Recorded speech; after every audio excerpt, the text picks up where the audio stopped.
Welcome. Tonight we journey far back beyond memory, beyond empire, to the quiet rhythms of the ancient Nile, a world of rising mist, of reeds rustling against the wind, and of time measured not in minutes or hours, but in floods and harvests.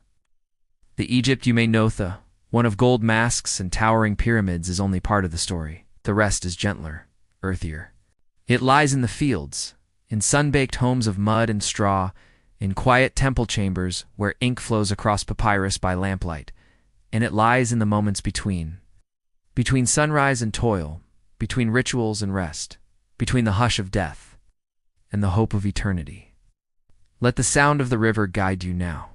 Imagine yourself standing barefoot in the warm dust, the scent of grain and wet clay in the air. You're in the land of ancient Egypt. And tonight, we begin with the people who lived closest to that river. It's the ones whose backs bent to its demands.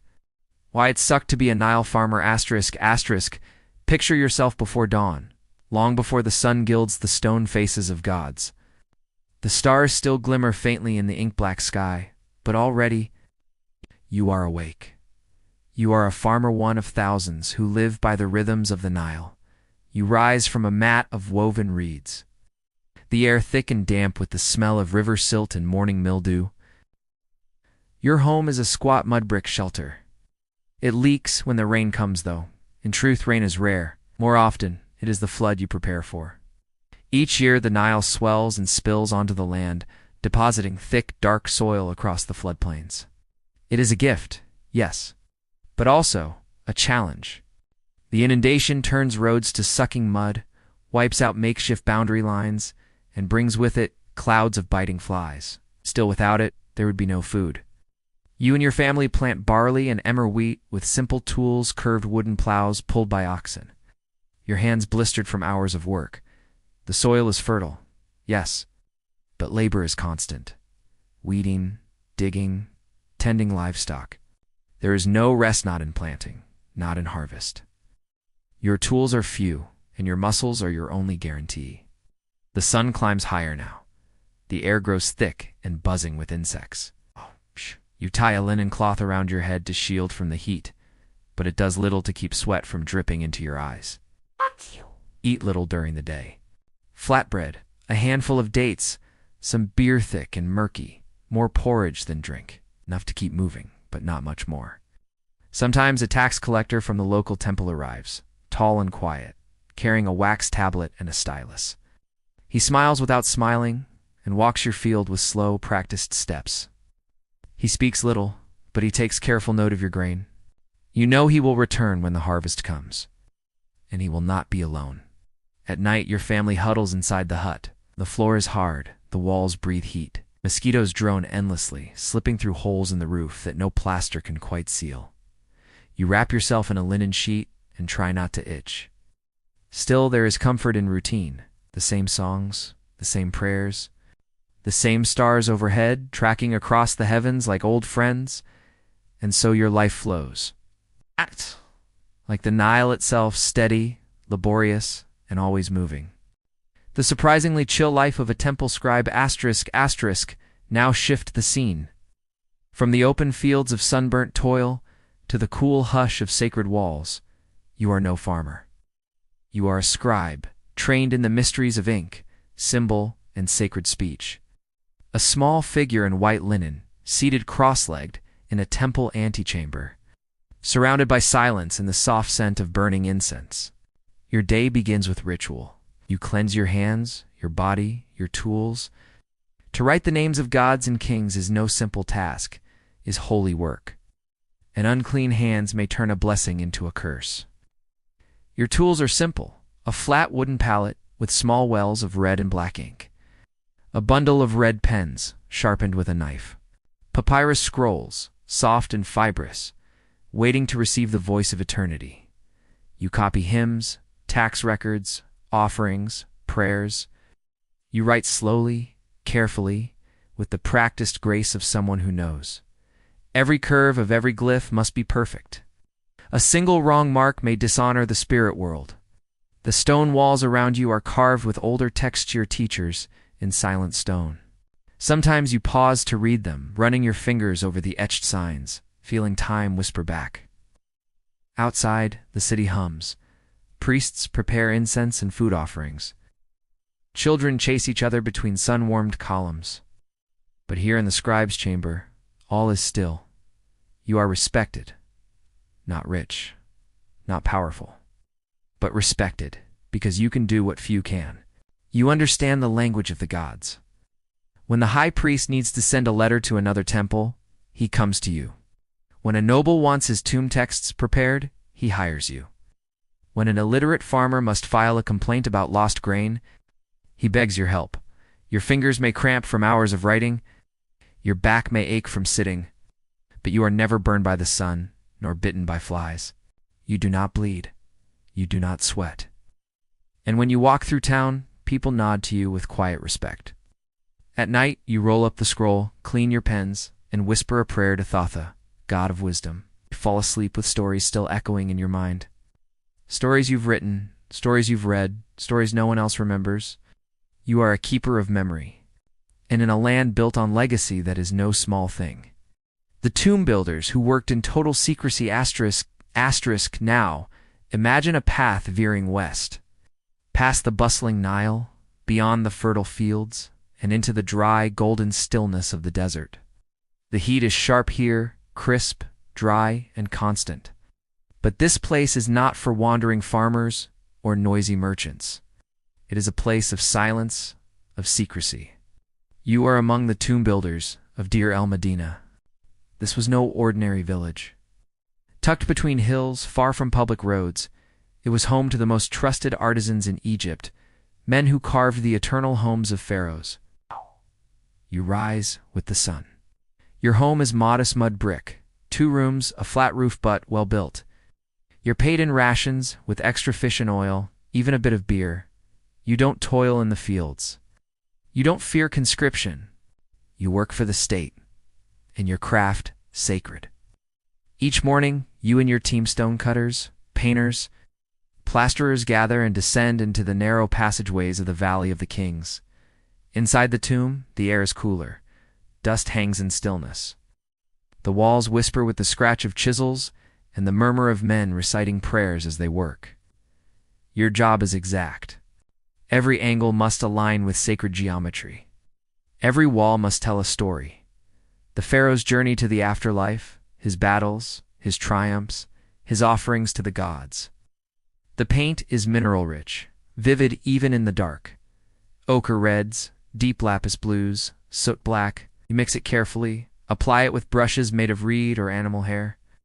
No light except flickering oil lamps. No sound except your breath and the steady scrape of your tools.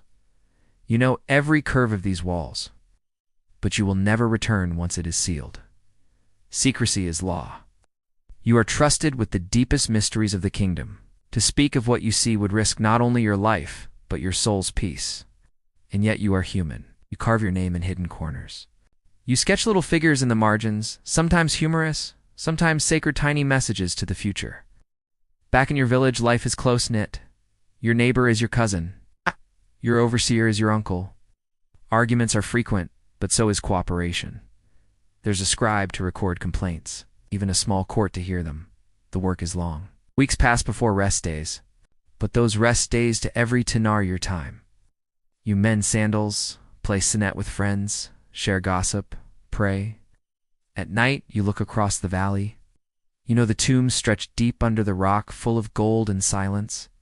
You helped create that silence, and in doing so, your hands shaped a legacy.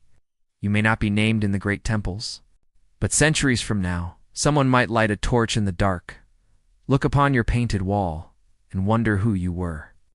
And in that moment, you will be remembered. How the nobles lived, perfume, politics, and pillow talk * now step out of the dust and rock and rise.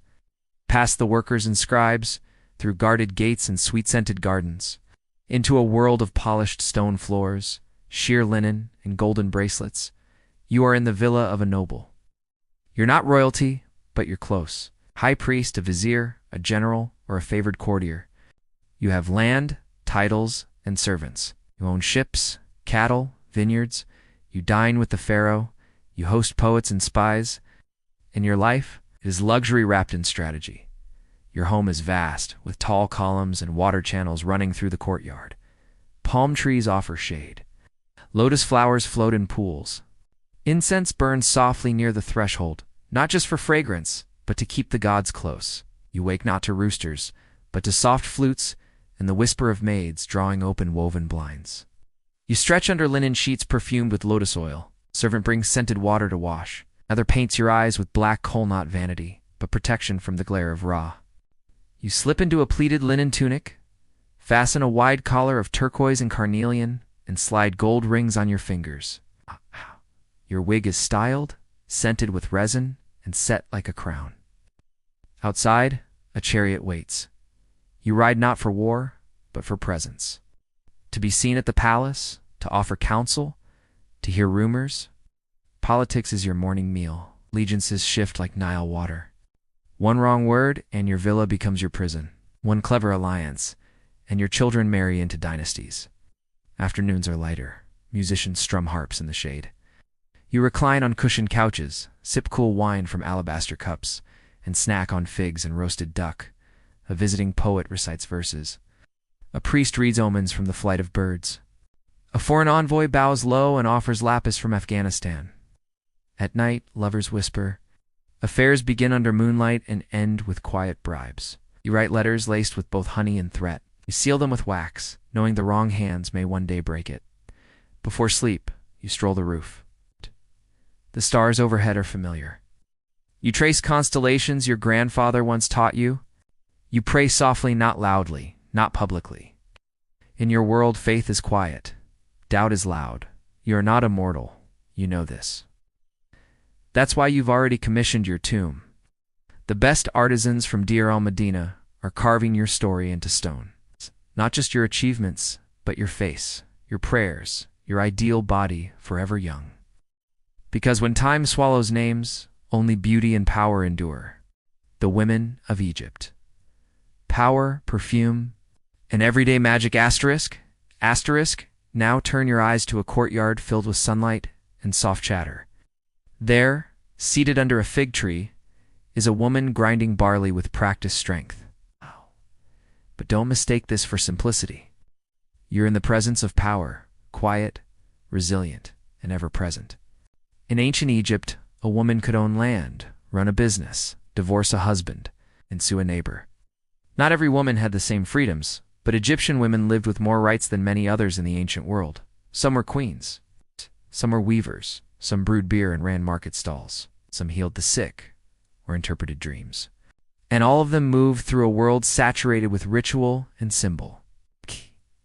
In the home, a woman was priestess of the household gods.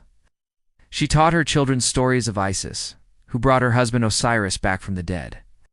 She anointed her family with sacred oils. She mixed herbs into food not just for flavor, but for protection and magic.